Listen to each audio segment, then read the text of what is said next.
Welcome to Conquering Your Clownfish, a podcast dedicated to transforming disabilities into special abilities. I'm your host, Brady Murray. Welcome to the Conquering Your Clownfish podcast. It's so exciting to be able to have our special guest today, Misty Coy Snyder.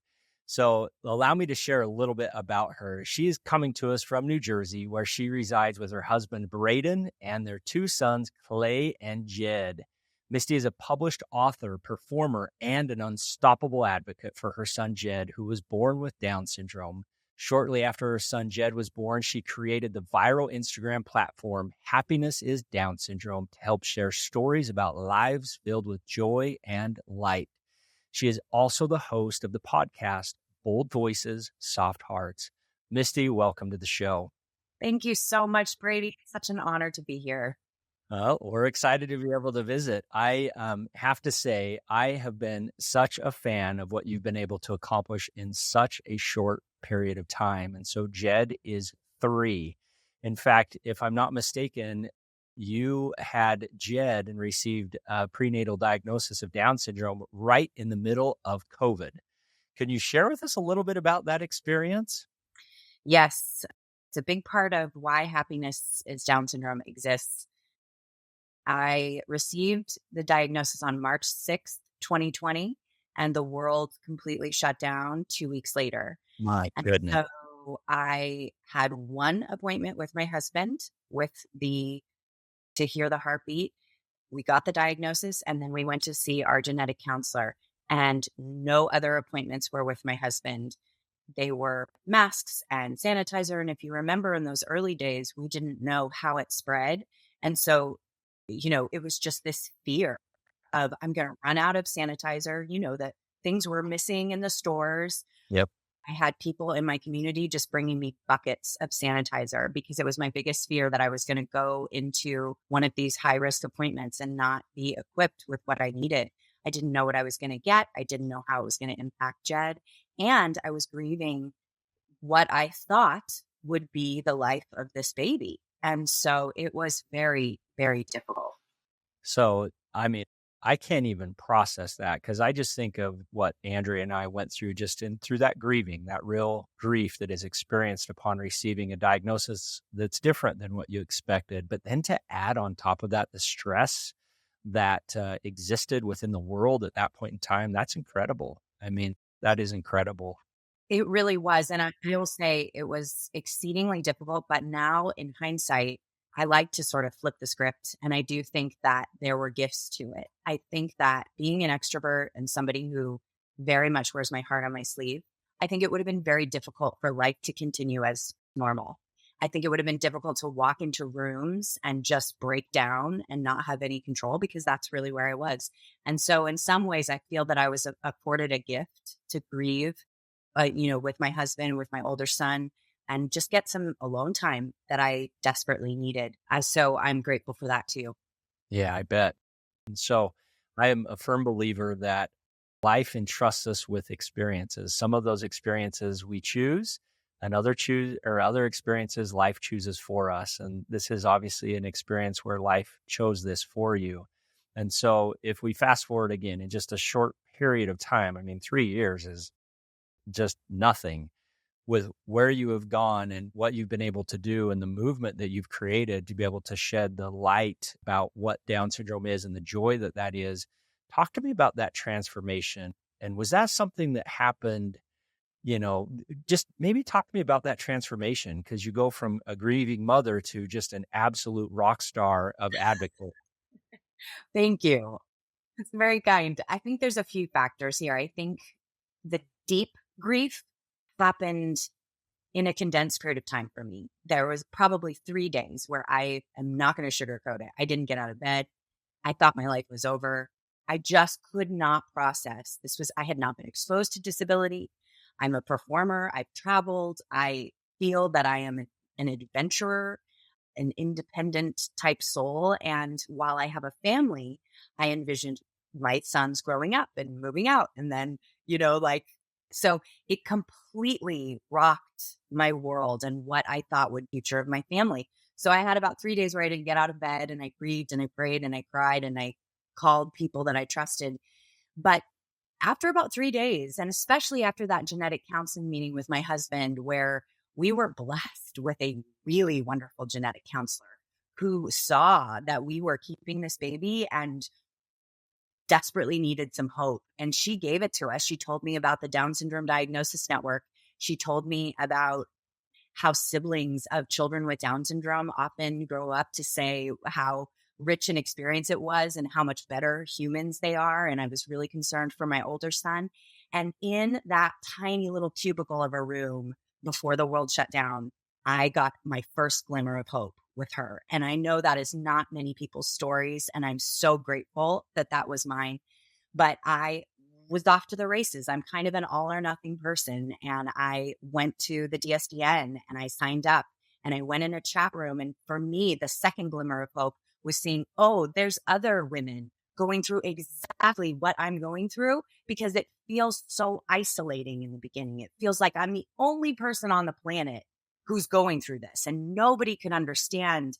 And so being in that chat room and seeing other people say things that I was feeling, it was huge. And I, to this day, sing the praises of the Down Syndrome Diagnosis Network because of that.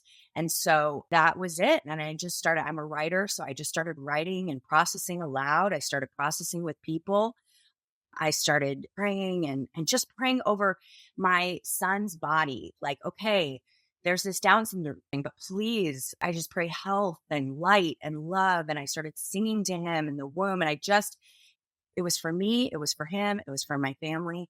And the real game changer was when he was born. He rocked my world. And I think any parent knows the joy of seeing your baby for the first time. But I had had 6 months to process and it was hard and grueling. But when he was there, I was like, you are everything. You are such a joy. And I almost felt this deep grief that I grieved his diagnosis because I loved him so much. And so really 3 months after he was born, I was like, I want to tell people that his life is so beautiful and he's added so much to us. And I want to share that love and light with other people. Well, you're doing a fantastic job of that. This is a very unique story in which you've shared in regard to really that grieving period was a very short period of time. It was very intense. You experienced what you experienced. I know for a lot of individuals, I know even for myself, that grieving period was months, even years. I would say I still felt a unique emotion when processing the diagnosis of Down syndrome. But hats off to you for being able to recognize that, process that, and then really lean into serving the pain that you know best. And so with your song, I Found My Way, this is a music video. We'll put it in the show notes. This is a beautiful, beautiful song and something that I personally have just fallen in love with. And so can you share with us about the creation and the inspiration behind that? I'm not a songwriter. I've been a singer my whole life, but my dad is a ridiculously amazing musician who's worked in Hollywood for years and years. And he said, you know, Misty, you have so many ideas and you have so many thoughts that you write and you're a singer. Like, I think you should write a song. You know, I'm a musical theater actor. And so there's so many songs that make me think of Jed. And that's why it's Happiness is Down Syndrome, because I thought of the song Happiness from Your Good Man, Charlie Brown, which is all about the simple joys, finding a pencil, having an ice cream. That's what our kids are about, right? It's the simple joys that make you slow down and make all the other things sort of fade into oblivion. So that's really the basis of Happiness is Down Syndrome, that song that represents our kids so well. But there's copyright issues. There's things you have to deal with when you're dealing with songs that were written by other people. So my dad just empowered me, write a song. And when you get inspired, like, make it a song. You'll hear a melody. And sure enough, you know, 3 copies of the 21st chromosome, 3, 2, 1, with that we all reference often, but in the music world and in the dance world, you say 3, 2, 1 as you're counting off, right? That's right. I just had this melody in my head, 3, 2, 1, and how I feel about him now, but going back to how it was then and reconciling the two. They're allowed to coexist. I don't need to feel shame, nor do you or any parent, over the grief that we had. We're humans. That's our process. And it doesn't make us love our children any less, but that juxtaposition of how it was right now, it sounds so fun because I look in your eyes and I see the joy, but back then it didn't feel that way. And that's okay. And if you're there, we're here for you. That's very timely advice, Misty, and actually very applicable. I'm in the process right now of writing a book about this adventure, about this experience. And actually just this week, as I was writing and sharing some of those emotions and feelings that I felt in those early stages, that shame actually came back and that guilt came back. And like it was there. I mean, Nash is 16 years old now, and I felt that again. And so just to hear you say that is actually very liberating and very impactful. So thank you for sharing that. Oh, absolutely. And I feel like we're a team. Like we have to remind each other of that as in this community. Like it's okay. It's a fluid process. There's going to be times where we're just like, this is the best life. And there's going to be times where we're like, this is really hard. And that's okay. And I have had those experiences where I'm like, geez, I'm an advocate and I feel really good about it. Right? Yep, that is so true. I'd like to switch gears. You did a post just a few days ago, actually, 4 days ago to be exact. Happy belated birthday. Thank Misty you. has a birthday on Valentine's Day, which is so cool. And so you did a post that just resonated very well with me. And I'm actually going to read it for our listeners, and I'd love to discuss it with you. And so it reads this way. The hardest part about having a child with a disability is not my child's disability. It's about the ancient and archaic constructs and borders and grandiose ideas built around him. It's about the extremes in either direction, one being, quote, he's an angel sent for a holy purpose, and you are the saint entrusted with him. While this sounds lovely and is usually very well intended, it actually takes away from the very humanity of the child and parent. By making my son an angel and me a saint, we are isolated on an island without the services, community, and aid we often need. It puts us on a pedestal out of reach. The other extreme is pity and ableism, the lack of ability to see the inherent beauty in the life of one who is disabled, the assumption that any life that doesn't conform to societal norm must be pitied at least or obliterated at the worst. This is beautiful, and this is very impactful. In fact, I've had many instances, especially when Nash was first born. I mean, this is still to this day. Individuals will come and very well-intentioned, very well-meaning say, he is such a saint. Like he's a very special, special boy, and special boys only come to very special people. You and Andrea must be saints. And I just smile and I thank them. But inside, like, I agree with what you're saying. And maybe you can share a little about what stemmed this post. Yes. I think that having the two platforms that I do, I have a lot of these conversations with people at the back door of the DMs, you know what I mean? Where people just say, oh, and again, I think that 99.5% of people have the best intentions and want to learn more and want to just say, good job. And I appreciate that. I really do. I appreciate it because it can be a weary journey and we can become tired. And so when somebody comes in and just goes, you're doing an amazing job, I appreciate it so much. And I'm sure you do too.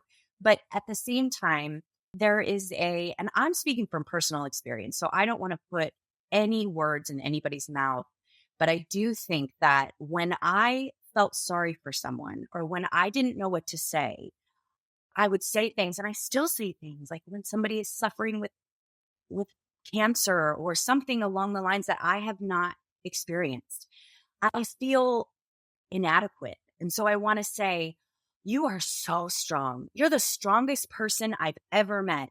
You are a rock star, which again, like we refer to each other that way because in many ways you are to battle and struggle and conquer the things that you have. However, we did not ask for this holy purpose. We are living our lives the best that we can, and we are doing the best we can with what we've been given. And so by saying, oh, you are a saint and your child is an angel, it separates us. It doesn't make us come together. It separates us and says, oh, well, that's a calling for you and good job. And I'm going to stay because I don't want that in my life. And I see now in my early 40s, I see friends who've had babies in their late 30s, early 40s go, oh, like I can see the fear.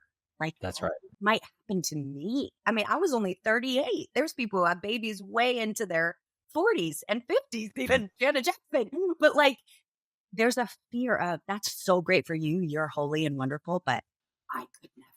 I could never. And how does that make me feel? That makes me feel like people would rather not exist than have my journey. Like, Totally. ouch. You know, Totally. 100% I agree. want to speak to that. Yep. That has absolutely been an experience that I've had. And then on the flip side of that, the other side of this is really a message I would say that internally I have felt is individuals will, and again, well-intentioned, but they'll say, all in essence, their message is all Nash needed to do, like he's here more for us than we are for him. And in essence, he doesn't really have to do anything. Like he's born, just by him being born, because he has Down syndrome, there's zero expectation on what he needs to do. Like he gets a free pass. He's already just the most kind, loving little baby anyways. Like there's nothing that Nash has to do. And initially, when individuals would say that, it took me a number of years just to process that and think through, like, I actually inherently in my heart don't believe that. And I believe that every one of us is here on this earth for a reason and for a purpose, and that we have divine potential and that we have the ability to be able to impact and do special things to help others, to be in the service of others. And what I have found as well, that those entrusted with a disability especially have a divine purpose, especially have a work to be able to do, and that they have responsibilities and they got to get to work just as much as we have to get to work. And so I'd love to hear just your thoughts on that other side of the coin. Oh, yeah. I mean, I think unknowingly it's dehumanizing because it's almost like saying, like, if you have a pet who comes and lays on your lap and you say, well, that dog is just for you to comfort you and whatever, what do you call it, a support Yeah, animal, something. It kind of puts our kids in that light to say that's that. right. That is not the case. The inherent worth of our children that, like you said, we all have a purpose. We all have something to give and not just receive. And I've already seen it. Jed is 3.5 years old and he's given and spread more joy. I mean, I think that's what keeps me going on social media is that I hear people say, what joy he brings me through the screen. And then when people meet them, what I can't explain it. It's almost divine. He brings me so much joy. He's a wonderful person. That is his humanity. That is who he is. And each of our children, though they may all have Down syndrome, your Nash and my Jed have a unique purpose That's in right. the way that they bring light to this world. And that is fully human. That Yep. is not a support child, That's you right. know? That is a beautiful way to explain that. And I've actually never considered that or thought of that as individuals with, say, Down syndrome being labeled inadvertently, but as a support child, if you may. And the reality is you couldn't be more correct in the sense that, like, Jed and Nash and each of these individuals have a divine worth, a divine soul, and a divine mission, a work that they need to do. And for those that have spent time around individuals with a disability, oftentimes what I feel is, and what individuals feel, is that they are fully accepted, that they are seen for who they are, that they don't have to be somebody who they're not. And that is the beautiful thing that I think especially those individuals with Down syndrome are able to bring out in that light and that joy, and in essence, allow us to be our best selves. Yes, absolutely. And I feel as though the extra chromosome, I've said this and I'm still sort of working through this in my head, but the extra chromosome, I think, brings something with it that we lack. Like we always look, I feel like society in general looks at disability as something lacking, something that they don't have what we have, which is the penultimate, right? But there is something that individuals with disabilities have that we do not have, whether it That's be right. someone who has a musical gift or an artistic gift, a way of expressing things that we would never think of. There is something that they have that we need our eyes open to. And so flipping that script and saying, no, no, no, I really lack the ability to look at the birds the way my son does. And I'm learning from him, you know? And I think that people who are resistant to that are uncomfortable with the idea of any disability being something to learn from. God forbid. I mean, no, most people wouldn't say that. There are the trolls who will say terrible, horrific things, but most Yeah, of us have a lot of junk to deal with in our heads, myself included. that's right. Yeah, that's exactly right. So that, I think, is a great introduction or even segue into going into the whole purpose and idea behind this podcast. And so the name of this podcast being Conquering Your Clownfish. And it comes from the inspiration given from our favorite clownfish, Marlin, who was an overprotective and often anxious father of his son, Nemo, who had a disability, right? He had a gimpy fin in essence. And so Marlin took it upon himself to make sure that nothing ever bad happened to Nemo and that he really was safe and that nobody ever made fun of him or he never was endangered and never really given the opportunity to sing that song that he's meant to sing. And through that amazing movie, we see that Nemo truly did have a gift and a song that was meant to sing. And I look at what you are doing with Jed, and you are allowing him, you are empowering him to sing the song that he's meant to sing and to share his story. And I just am extremely thankful for that in what you're doing to allow him to do what he is divinely meant to do. Isn't it funny how when you talk to people, everyone makes a different connection with a song or a movie or a show or a character or a book. That is so beautiful. And it's such an honor to walk beside him, right? And to try my best as a mom to lay that groundwork. And you as a dad, like we're just doing our piece, and it doesn't make us saints. It makes us loving parents. Lifting where we stand, trying to carry the responsibility that we have and accomplish the role that we have as parents, because these children were entrusted to us. And I feel a large part of my responsibility with my boys is to just simply give them the opportunity to let their light shine and get them into the world, into the opportunity to be able to influence others. And sometimes it's uncomfortable and sometimes it takes a little bit extra effort to get them out there and all of the things that come with that. But by and large, it is definitely worth it. And so in closing, I'd love to ask, you are still relatively new to the disability community, but it's that freshness and that new vision that I think is the movement that really we are seeking in our community. So if you could wave your magic wand and look forward into the future and say, here are some wish list items that I would love to be able to evolve and change, and maybe not even change, but just transform in relation to how individuals with a disability are seen and treated, what would that be? I think the post that you read earlier really touches on where my heart beats, that those outside of the disability community, which used to be me, and I can still feel her inside of me, like when, like you said, an uncomfortable moment comes and I'm apologizing that my son is just inhabiting space. That's the old me, right? The fear and the discomfort.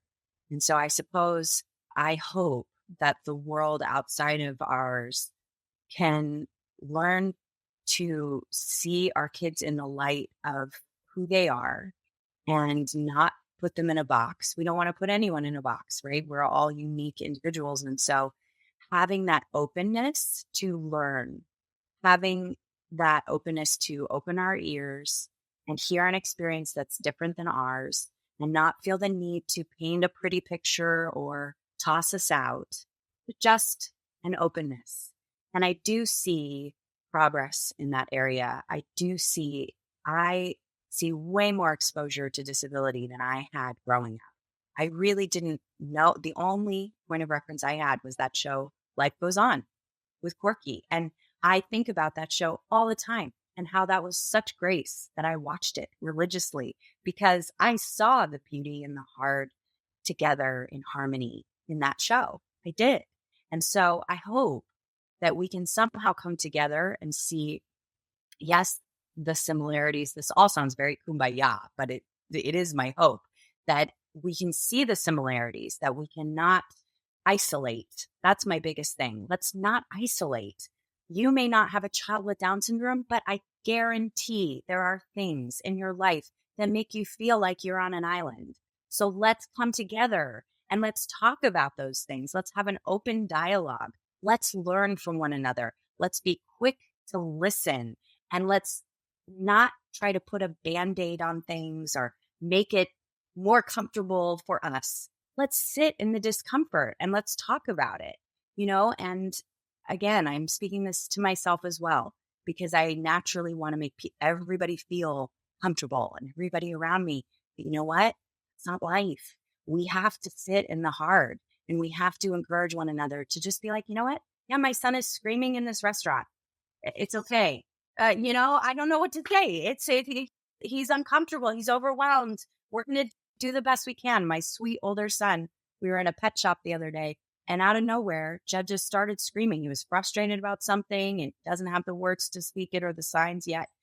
He does, but it's limited. And this came up to my older son and said, "Why is your brother screaming?" And I was like sweating bullets and like trying to find the exit and whatever. And Clay just said, something upset him. He'll be okay. Wow. And it was so beautiful. I was like, yeah, he's allowed to have a moment. It was like 2 seconds long. And sure enough, he got over it, and we just kept looking at the pets. We don't all have to be perfect. We're not perfect. So we do our best. It's beautifully said, Misty. Thank you so much for the work that you're doing. Thank you for being a guest on our show today. As promised, we'll include all the links to the items that we have referenced in relation to the beautiful song, the amazing work that you're doing on your social media channels, and obviously your podcast as well. And so, Misty, thank you for being a guest today, and we wish you the very best. I am so thankful to be your teammate in this disability journey. I feel the same way, Brady. I just have to say how much I admire and I'm so appreciative of the work that you and your whole organization, your family, you inspire me daily. So thank you so much for sharing this time with me. Absolutely. Thank you. Thanks for listening to this episode of Conquering Your Clownfish. If you liked what we discussed on the podcast today and want to continue the conversation, please visit us at conqueringyourclownfish.com. And please don't forget to subscribe.